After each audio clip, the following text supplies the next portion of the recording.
일어나고 있는 이 일은 지난주 우리 살펴왔지만 이스라엘의 2세대들이 미디안이랑 전쟁을 합니다. 이스라엘 백성들을 우상 숭배하게 했던 원수 미디안이라고 하죠. 그리고 그들과 전쟁을 치르는데 이스라엘 백성이 그들을 전부 다 전멸시켜요. 그리고 이스라엘 군사는 단 한 명도 축나지 않았습니다. 상하거나 부상당하지 않아요. 죽지를 않습니다. 아, 이거 하나님께서 하신 역사구나. 이 사실을 보고 감사해서 지휘관들이 은과 각종 금속을 가지고 여호와 앞에 헌물을 드리죠.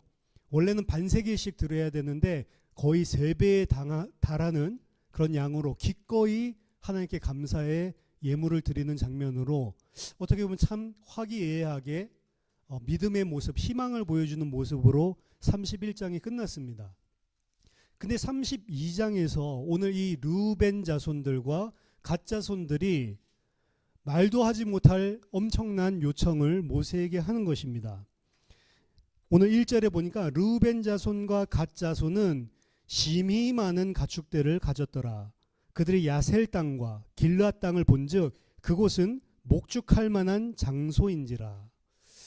자, 이 어떻게 보면은 전쟁을 통해서 엄청난 양의 목축을 얻었죠. 사실은 양떼와 소떼들을 얻었던 것들이 앞에 드러나는데 특히 이 르우벤과 이 갓 자손은 그 양떼가 원래 소유했던 것도 많았나 봐요. 심히 많아졌다라고 이야기를 합니다.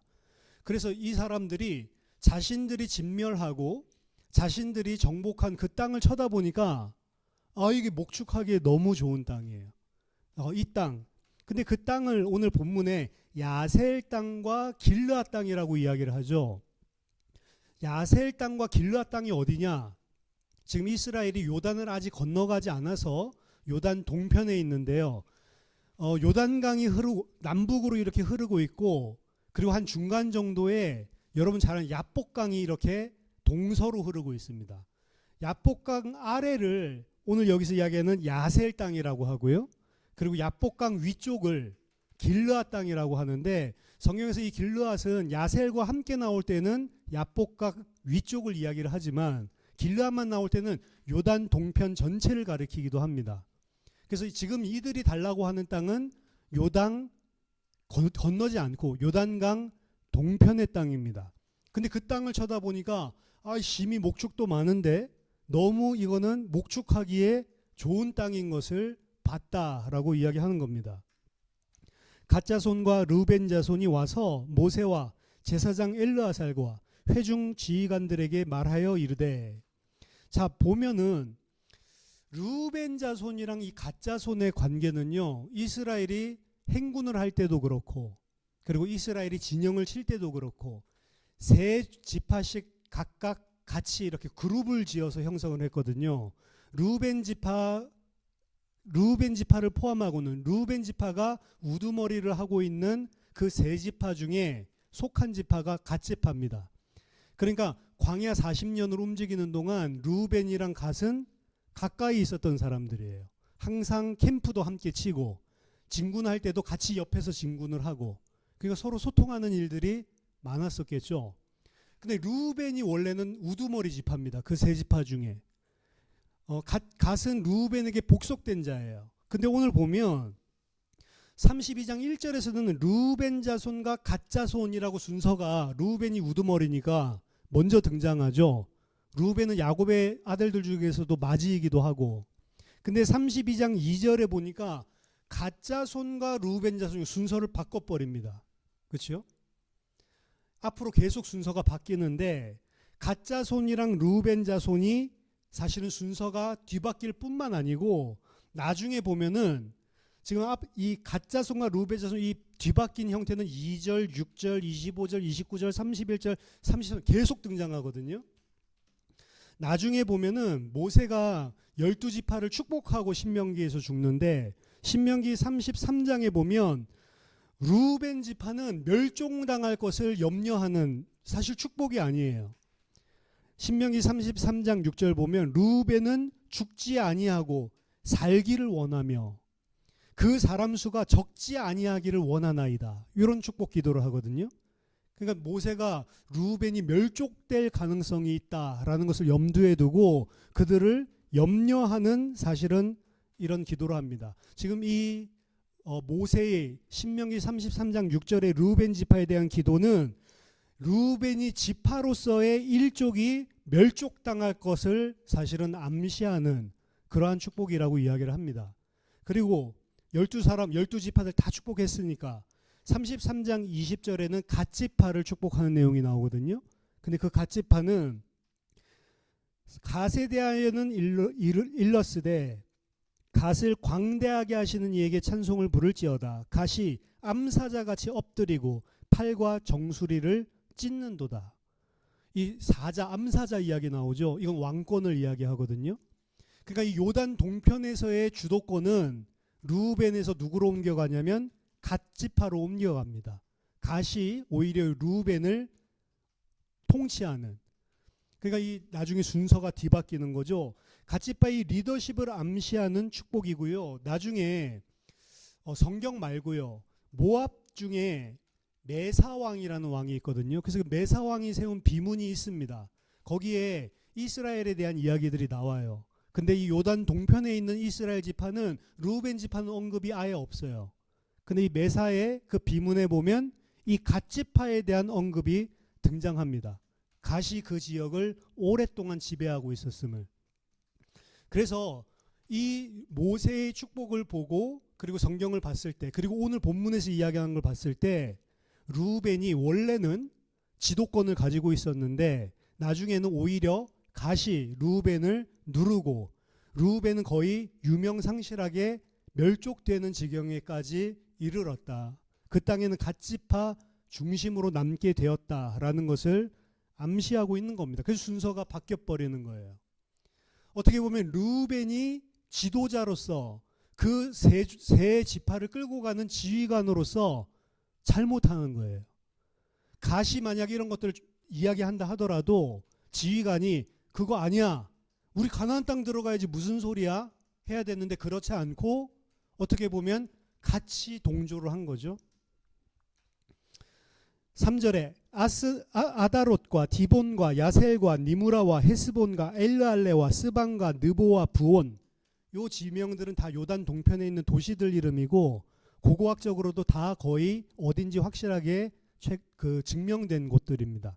그 요단 동편에 있는 그런 성들이고 곧 여호와께서 이스라엘 회중 앞에서 쳐서 멸하신 땅은 목축할 만한 장소요 당신의 종들에게는 가축이 있나이다. 위에서 다 살펴본 내용이죠. 또 이르되 우리가 만일 당신에게 은혜를 입었으면 이 땅을 당신의 종들에게 그들의 소유로 주시고 우리에게 요단강을 건너지 않게 하소서. 자, 이게 핵심적인 요청 내용인데요. 사실 오늘 본문 15절까지 읽었잖아요. 모세가 불같이 화를 내거든요. 우리로 하여금 요단 건너지 말고 이 땅 보니까 너무 목축하기에 기름진 땅, 너무 좋은 땅인데 우린 건너지 않고 그냥 여기 살겠다라고 이야기하면서 그것을 허락해달라라고 요청을 하는 거죠. 지금 이들이 요청하는 거의 핵심은 이 땅이 좋으니까 달라라는 걸로 표현하지 않고 요단강을 건너지 않게 하소서, 이게 핵심입니다. 32장 전체에 보면 요단강을 건너다라고 하는 표현이 총 7번 등장합니다. 7은 완전수죠. 그 요단강 건너는 것이 얼마나 중요한지를 이야기를 하고 암시하고 있는 거예요. 이들은 그 요단강을 건너지 않게 하소서. 그래서 그냥 이 땅 달라는 소리가 아니고 요단강 건너지 않는다는 말이 들어왔을 때 모세가 완전히 극대노하게 되죠. 32장 6절 7절에 모세가 갓 자손과 루벤 자손에게 이르되 너희 형제들은 싸우러 가거늘 너희는 여기 앉아 있고자 하느냐? 너희가 어찌하여 이스라엘 자손에게 낙심하게 하여서 여호와께서 그들에게 주신 땅으로 건너갈 수 없게 하려 하느냐. 여기 또 건너갈 수 없게 한다 또 나오죠. 건너가다. 앉아 있고자 하느냐라고 하는 것은 야샤브, 앉다라고 하는 의미가 맞습니다. 혹은 야샤브가 그냥 앉아있다 이게 아니고 머물다, 거주하다라고 하는 드웰의 의미로 사용되기도 하는데요. 이 두 가지 의미를 다 담고 있는 것입니다. 일단은 앉아있다라고 하는 것은 다 싸우고 있는데 너는 앉아서 구경만 할 거냐? 이런 의미에서 앉아있다라고 이해를 해도 괜찮은 거죠. 또 거주하겠다라고 하는 것은 하나님께서 거주하도록 약속하신 땅이 가나안인데 너희들이 그 약속하신 땅이 사실은 들어가지 않고 이곳 땅이 너무 좋아 보이니까 지금 이 땅은 시온과 바산 왕이죠. 시온을 갖다가 치고 미디안을 쳐서 어느 정도 이민족들을 다 어떻게 보면 박살내 놓은 곳이에요. 근데 그 성읍이랑 그 땅이 너무 좋단 말이죠. 여기에 아예 눌러 앉겠다고 하는 거죠. 하나님은 이스라엘에게 요단 동편 땅을 약속한 적이 없습니다. 언약의 땅이 아니에요. 하나님이 이스라엘 전체를 위해서 가나안 땅을 예비하셨고 가나안 땅 안에 르우벤을 위한 땅이 존재한단 말이죠. 갓을 위한 땅도 존재를 하고. 근데 이들은 하나님의 백성으로서 하나님이 약속하신 땅에 들어가지 않고 거기 들어가나 여기 들어가나 뭐 이 땅 더 좋아 보이는데 우리 여기 있겠다라고 이야기를 하는 것입니다. 이것을 모세는 어떻게 봤냐면 지네들만 여기 머무는 게 아니고 다른 이스라엘 백성들도 낙심케 만든다라는 표현을 하는 겁니다. 그래서 결국에는 너희 두 집 하만의 이야기가 아니고 너희들이 지금 이스라엘 자손을 깨뜨리고 있다. 이들의 이러한 행태는 나머지 이스라엘 자손을 낙심케 하는 것이고 이스라엘 민족의 전체적인 통일성을 깨뜨리는 것이었습니다. 하나님께서 시온 왕을 그리고 미디안을 왜 쳐부셨는지 아세요? 그 땅 차지하라고 쳐부순 게 아니에요. 그들이 이스라엘 백성이 가나안 땅 들어가지 못하게 막고 있기 때문에 친 거라고. 그들을 친 이유는 요단강 건너가기 위해서 친 거라니까요. 하나님이 치게 하신 목적은. 근데 이들은 어떻게 해요?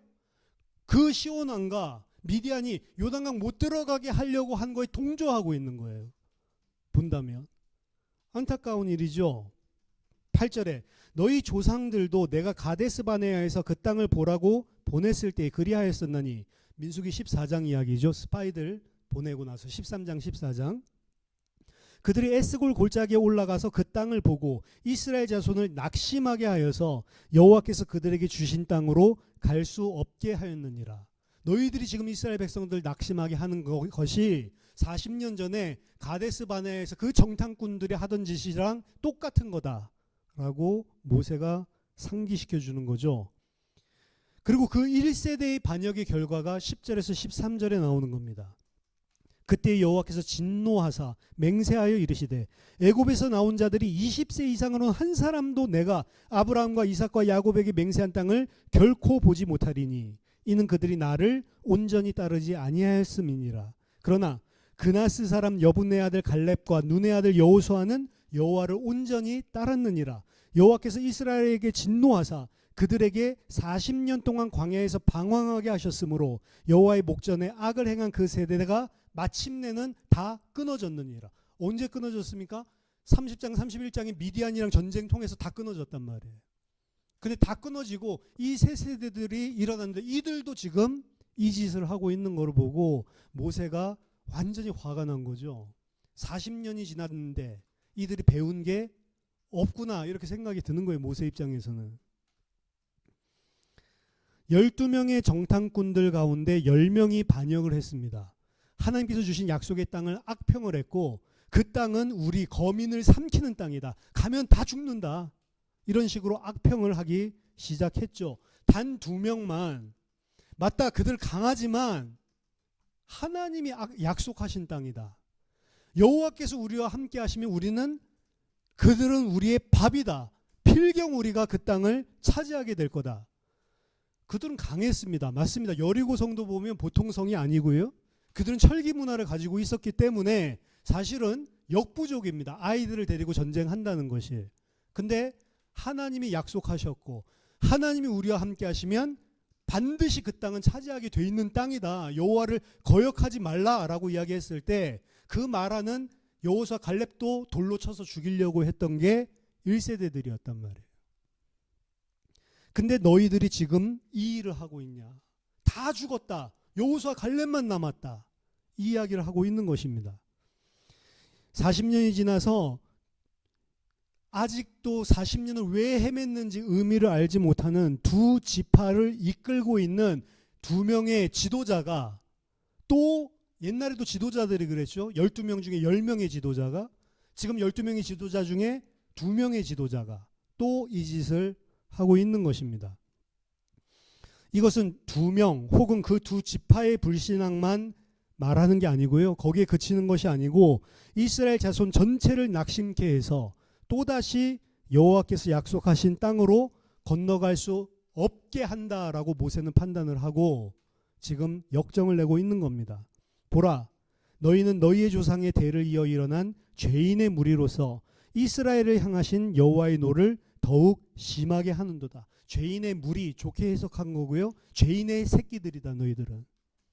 너희는 너희 아비 마귀에게서 났으니, 요거 있잖아요.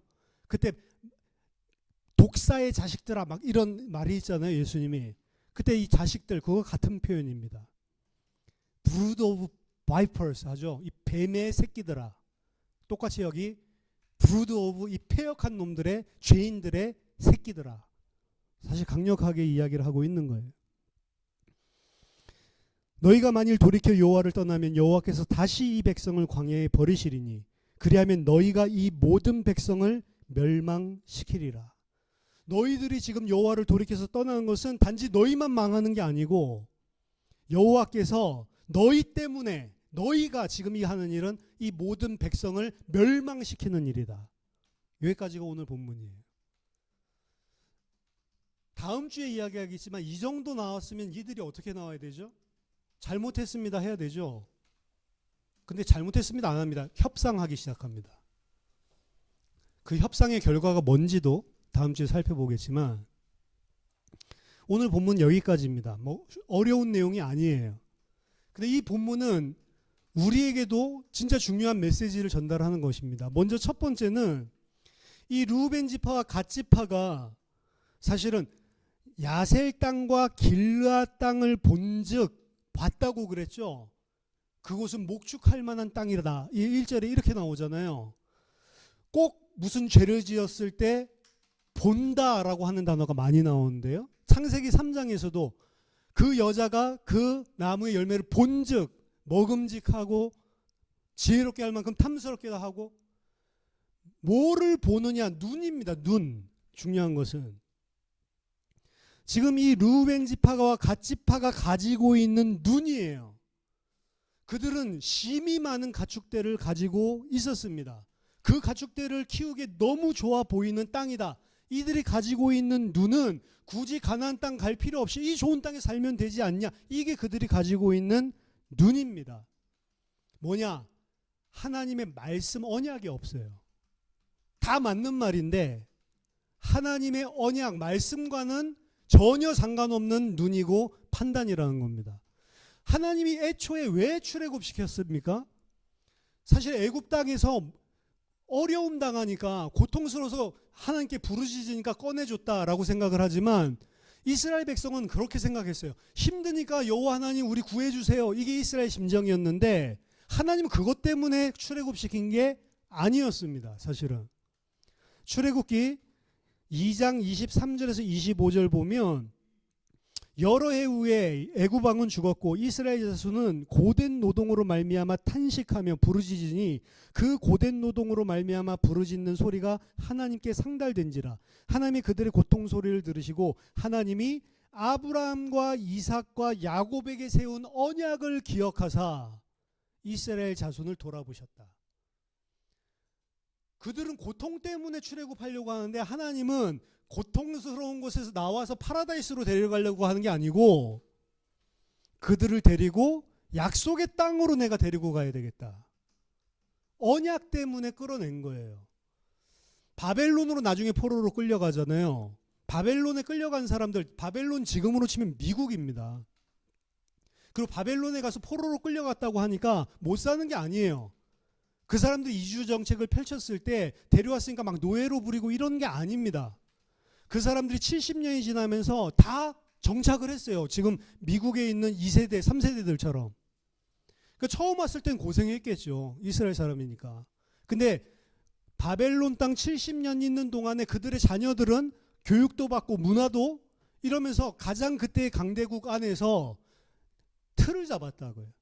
이제 좀 먹고 살만하고 마치 미국에 오래 있었던 사람이 그 안에서 성공한 것처럼 하나님께서 고레스를 통해서 돌아가라라고 했을 때 그래서 대부분 안 돌아갑니다.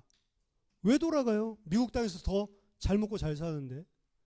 우리나라 예를 들어서 70년대 생각해보세요. 미국에서 딱 이제 자리 잡고 잘 사는데 돌아가라, 한국에 돌아가겠어요? 지금 한국 먹고 살만하니까 돌아올 사람이 있는지 몰라도 안 그렇다니까요. 저 뭐 소말리아에서 뭐 해적들 뭐 이 사람들 잡아가지고 한국 감옥에 넣었더니 제발 우리 돌아가지 말고 감옥에라도 계속 살게 해주세요. 감옥이 훨씬 더 행복하거든. 한국 감옥. 그렇죠? 그런 거 비슷. 돌아가라 그래도 우리 땅 돌아가기 싫대. 여기가 좋으니까. 바벨론 땅에 있었던 이스라엘이 그랬다고요. 사실은. 출애굽에 사실은 어떻게 보면 바로가 막 괴롭히니까 나가고 싶어 했던 거지, 그런 왕 없었으면, 잘 먹고 잘 살았으면 이 사람들은 돌아올 생각 자체가 없는 겁니다. 그럼 하나님 왜 그런 왕을 가만히 놔두냐? 약속, 언약, 약속의 땅으로 인도하기 위해서. 근데 이들은 출애굽의 목적을 그렇게 나 잘 먹고 잘 살아야지라고 육신적으로 생각했던 사람들이 문제 생길 때마다 하나님 그리고 모세를 비난하고 반역했던 것처럼 이 사람들도 똑같은 거예요. 언약하신 땅, 약속의 땅, 하나님이 왜 출애굽시켰는지는 몰라. 그냥 내가 잘 먹고 잘 살면 되는 거예요. 육신적이죠. 하나님은 잘 먹고 잘 살게 하려고 출애굽시킨 게 아닌데 이들은 출애굽시키신 목적 언약을 놓치고 그저 잘 먹고 잘 살면 땡이다. 장땡이다. 이들은 여전히 하나님의 언약 이런 것은 별 생각이 없고 그저 육신적인 생각만 하는 육신의 눈으로만 바라보고 있는 거예요. 그들이 이렇게 생각한 동기 중에 하나는 1절에 그들이 심히 많은 가축을 가지고 있었기 때문이다 라고 이야기를 합니다.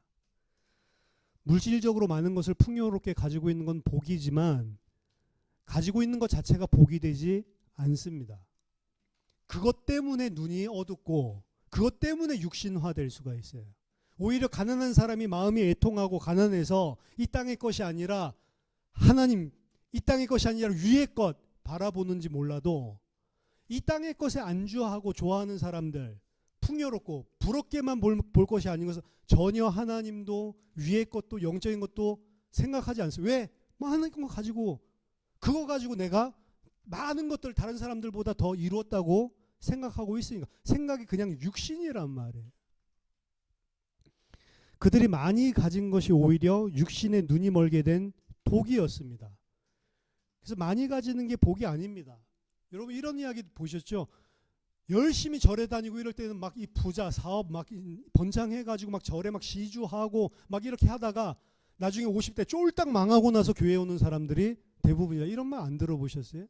망하고 나서 나중에 온 사람들이 많단 말이에요.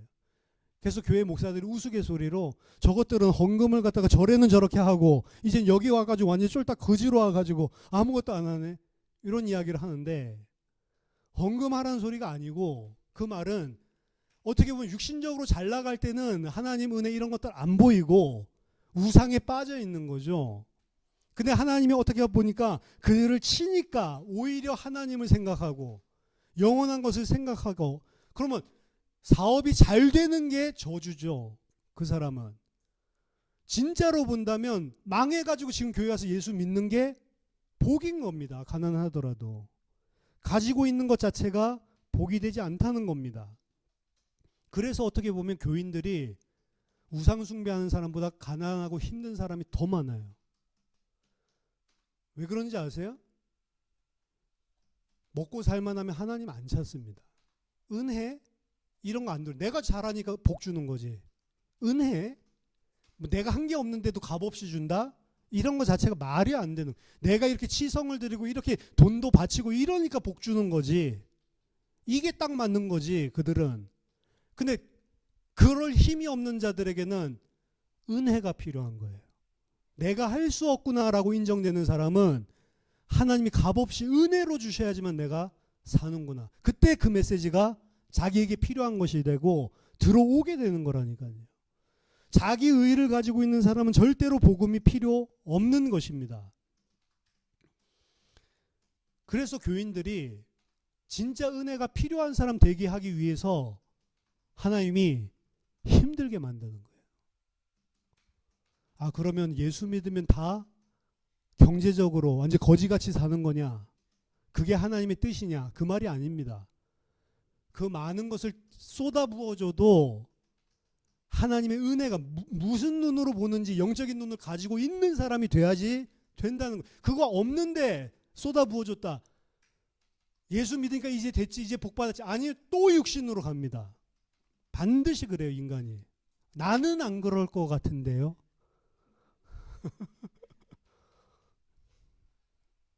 나는 안 그럴 것 같은데요. 아니요. 그러고 말고요. 우리 오늘 여기에 이 자녀들을 몽땅 데리고 오고 이런 거 보면 참 감사한데, 이 자녀들 참 오는 거 힘들 거예요. 이거 뭐 어른 설교 듣는 것도 힘들고. 근데 생각해 보세요. 올 때마다 목사님이 1억씩 준다. 이러면 이 주일날이 기다려지지 않겠습니까? 힘들어요? 아, 나 못 일어나겠는데요. 그러겠어요? 그렇죠? 근데 제가 한번 돈이 많아서 그런 거 한번 해보고 싶어. 올 때마다 이제 나갈 때 아이고 참 귀하다 이러면서 다 1억씩 줘. 그 여러분도 진짜 행복하겠죠. 그냥 말씀 받고 축도하는 것보다 이게 더 행복하겠죠. 그렇죠? 근데 1억을 안 주잖아요. 그렇죠? 그러니까 힘든 거예요. 하나님 앞에 예배드리는 것이 1억보다 가치 없게 생각하는 게 우리입니다. 그럼 너는, 구목사는, 저도 1억 주면 오늘 우리 교회는 지난주에 드렸던 메시지 가지고 좀 예배 드리시고, 저는 좀 잠깐 오늘 너무 급한 일이 생겨서 그 교회 가서 예배 드리고 올 가능성이 있는 인간이에요. 1억이면, 그런데 100억이면 하나님 한 주만 친구 목사한테 전화해가지고 내가 비행기표 다 끊어줄게. 다음 주만 우리 교회 예배 인도해줘. 뭐 100억 중에 비행기표 뭐 얼마 안 하니까 냅다 튀겠죠. 그래서 하나님, 이 100억을 하나님께서 우리 교회를 위해서 재정 축복 주시면 감사합니다. 이러면서 가겠죠. 그게 인간이라고요. 나는 안 그럴 것 같은데 천천만만의 말씀입니다. 근데 성경에서는 이걸 어리석다고 보는 거예요. 제가 대학 사역을 할 때 청년이 하나 있었는데 김태희를 그때 너무 좋아해요. 계속 김태희 생각만 해. 그래서 제가 그랬어요. 야, 예수 그리스도, 김태희 둘 중에 너 누구 고를래? 만약 네가 김태희랑 결혼할 수 있다. 그럼 김태희랑 결혼할 거냐? 아니면 예수 믿을 거냐? 이 둘 중에 하나 택하라고 그러면 너 뭘 고를 거냐? 그랬더니 아니 형, 내가 예수 믿는 이유가 김태희랑 결혼하고 싶어서 그런 건데 당연히 김태희지. 솔직하죠. 약간 좀 시달리는 친구라 마음에 있는 걸 그대로 이야기하는데 그게 인간이라니까요.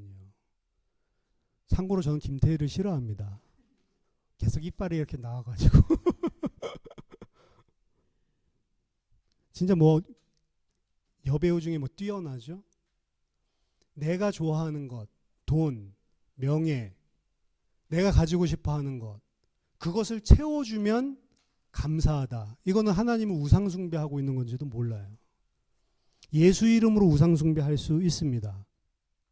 근데 그것, 육신적인 눈을 가지고 육신적인 것을 추구하는 사람의 어리석음에 대해서 성경은 계속 이야기하는 거예요.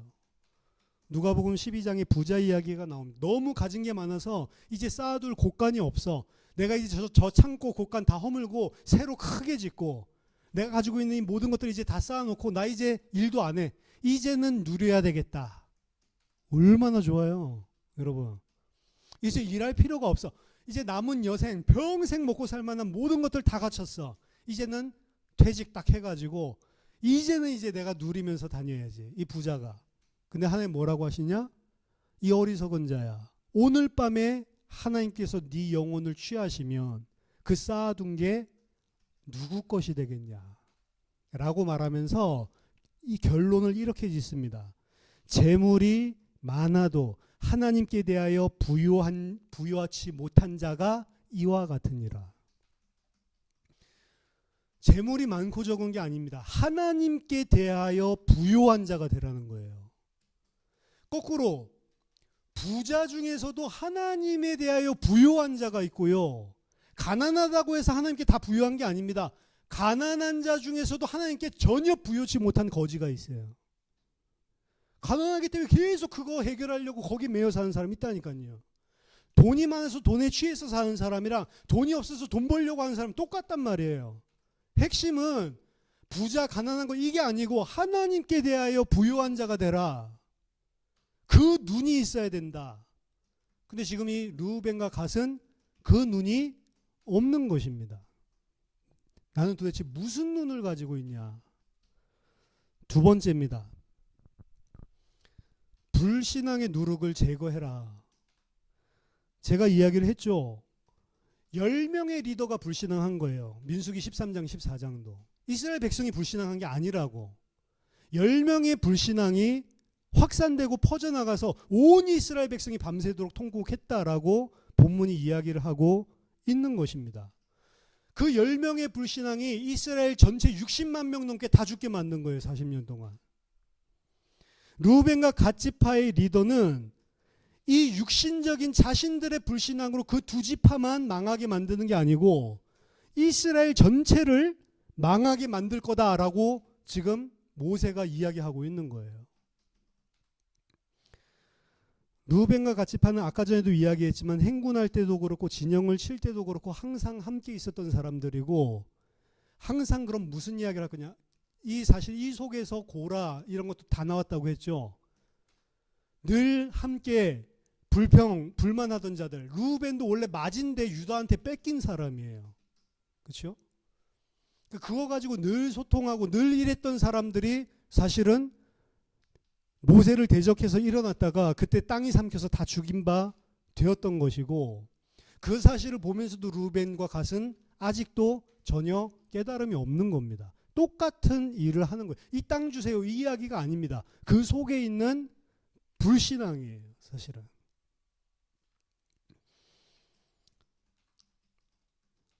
고린도전서 5장 6절 7절 보면 너희가 자랑하는 것이 옳지 아니하도다. 적은 누룩이 온 덩어리에 퍼지는 것을 알지 못하느냐. 너희는 누룩 없는 자인데 새 덩어리가 되기 위하여 묵은 누룩을 내어버리라. 우리 유월절 양 곧 그리스도께서 희생되셨느니라. 그러므로 우리가 명절을 지키되 묵은 누룩으로도 하지 말고 악하고 악에 찬 누룩으로도 말고 누룩이 없이 온전히 오직 순전함과 진실함의 떡으로 하자. 악한 누룩. 여기 보면 바울이 그런 표현을 쓴 거죠.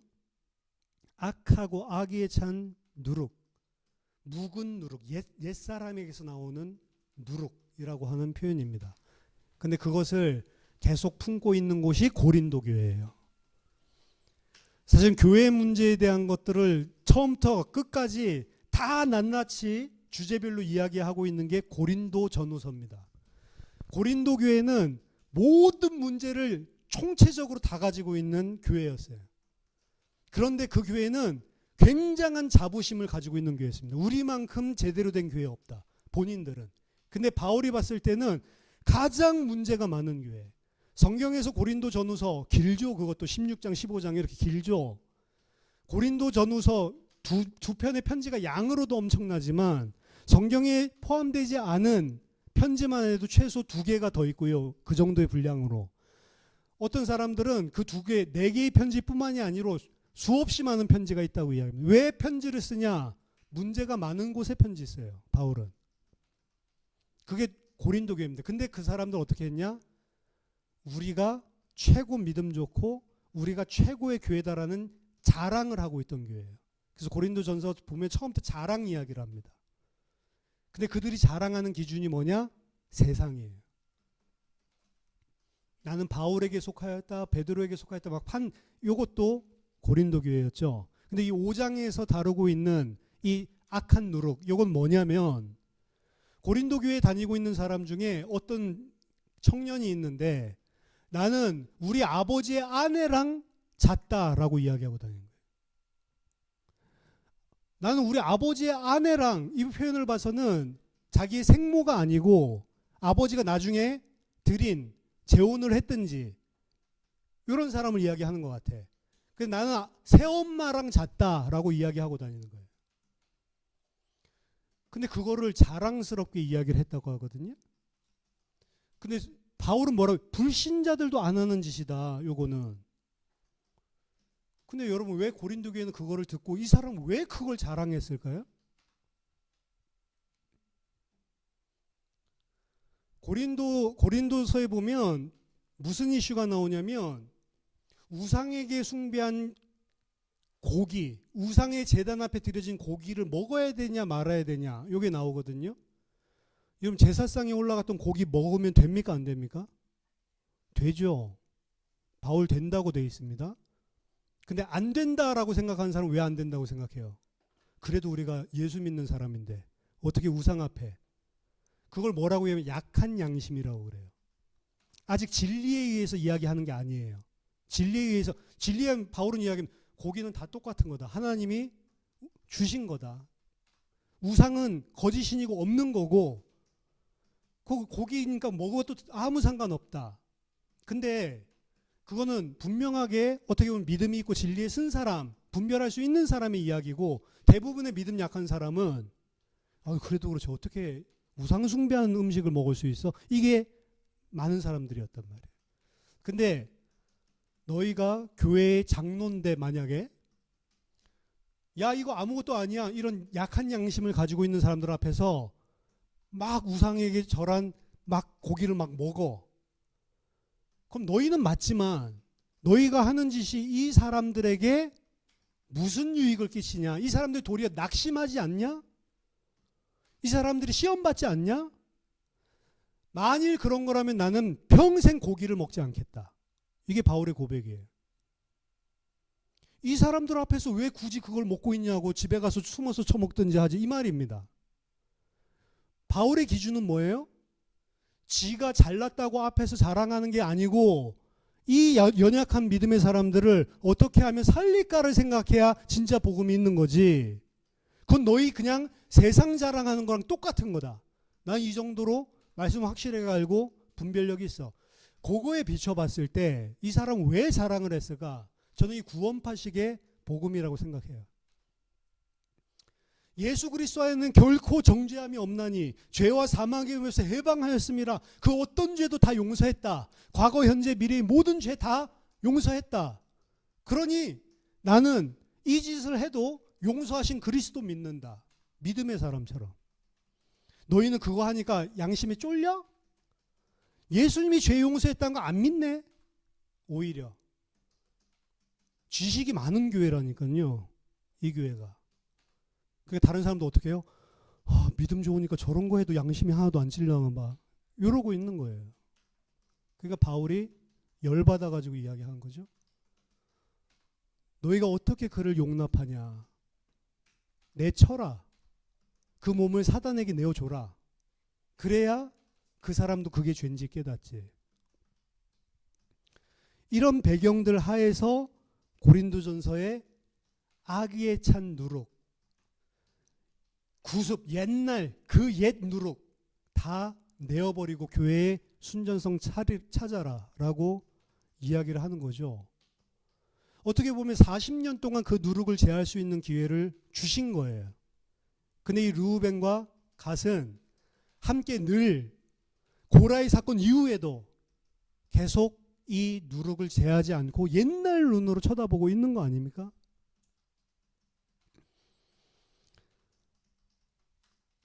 지금 르우벤과 갓 지파의 지도자라고 하는 자들은 자기들 잘 먹고 잘 사는 것만 관심이 있었습니다. 지금 가나안 땅 들어가지 않고 목축하기에 좋은 땅에 그냥 살면 되겠다고 하는 것이 이제 이스라엘 전체에 퍼질 수 있는 악한 누룩이에요, 사실은.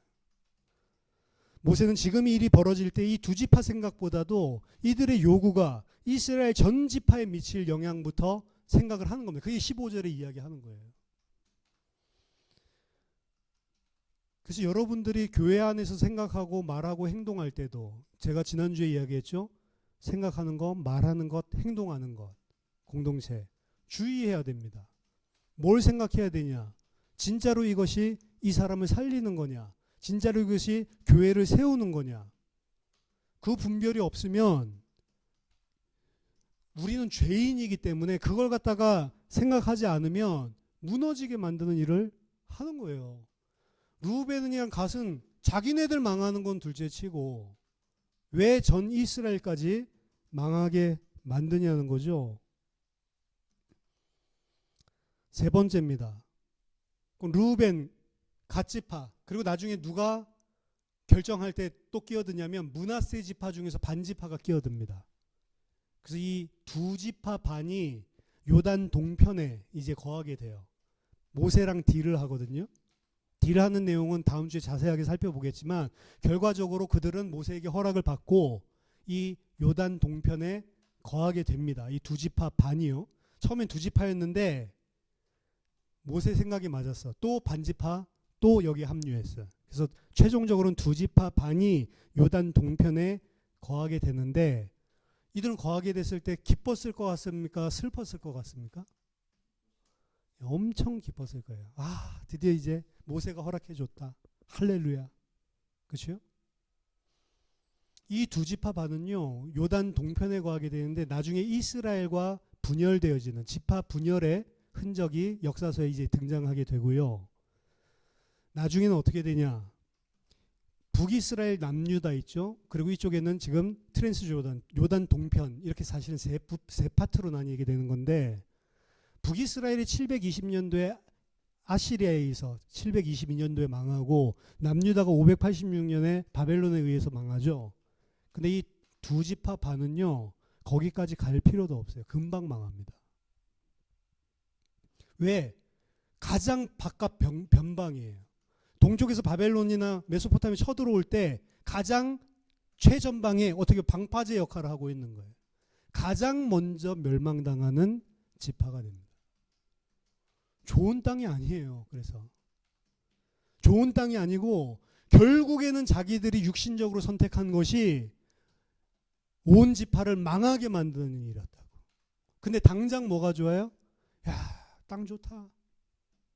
요 생각이죠. 육신의 결과는 반드시 따라옵니다.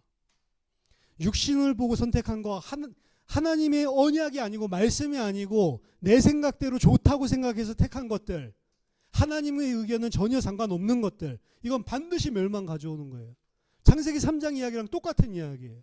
하나님의 말씀과 상관없이 내 생각에 좋아 보이니까 먹은 겁니다. 먹는 건 좋은데 그 왜 하나님이 이걸 허락하시죠? 얘들 거기 있으면 죽는 거 뻔히 알잖아요. 왜 여자가 먹으려고 하는데 하나님 가만히 두시죠?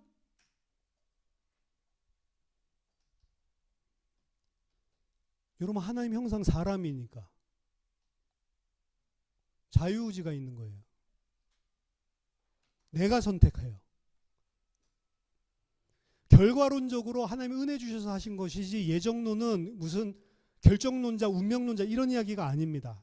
다 내가 선택하는 거예요. 예수를 믿겠다. 내가 하나님 앞에 똑바로 신앙생활, 내가 선택하는 겁니다. 하나님이 강압적으로 어느 날 프로그램 줘가지고 그런 거 없어요. 내가 하나님 앞에 결단하고 선택하는 거란 말이에요. 자유의지가 없는 거 그거 신앙생활 아닙니다. 그건 로봇이에요. 그럼 하나님 로봇 만들지. 우리 집에 고양이 있거든요. 로봇 고양이는 말 잘 듣겠죠. 근데 진짜 고양이가 훨씬 더 좋은 겁니다. 로봇 고양이가 야 이리 와봐. 그럼 말 잘 들어 와가지고 머리 비벼봐. 머리 비벼. 그게 뭐가 감동이 있어요. 고양이 와봐. 옵니까? 안 와요. 근데 우리 고양이는 와요. 완전히 강아지같이. 이리 와 이리 와 쭈쭈쭈 하며 쳐다보고 옵니다. 와가지고는 머리를 갖다 쓱쓱 막 문대거든요. 제가 알러지 있는데도 불구하고. 근데 그거 해주면 얼마나 귀여운지 몰라요. 사람을 로봇으로 안 만들고 자유의지를 가지고 인격적으로 하나님을 사랑하게끔 계속 쏟아부어주고 있는 거예요, 사실은. 자기네들은 그래서 그 자유의지를 가지고 하나님을 온 힘을 다해 사랑하는 게 아니고 그 말씀을 40년 동안 훈련받았는데도 육신을 선택한 거죠. 그리고 그거는 반드시 결과가 옵니다. 반드시 결과가 와요. 언약 놓치고 육신을 따라간다는 것, 반드시 멸망의 결과를 가져다 주게 되는 겁니다.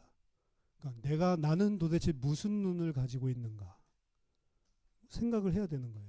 진짜 언약과 하나님의 말씀을 가지고 보고 있나?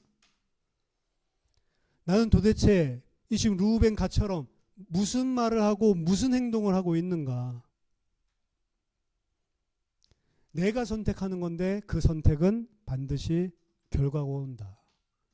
그래서 신앙생활은 어떻게 보면 내가 하나님 앞에 무릎 꿇는 겁니다. 의지를 가지고. 믿는다, 갑자기 툭 믿어진다, 그런 적이 없어요. 믿음 가지기 위해서 성경도 살펴보고 상고하고 고민해보고 묵상해보면서 말씀이 어느 순간에 이건 내 몰랐구나 탁 부딪히면서 믿음도 생기는 거예요.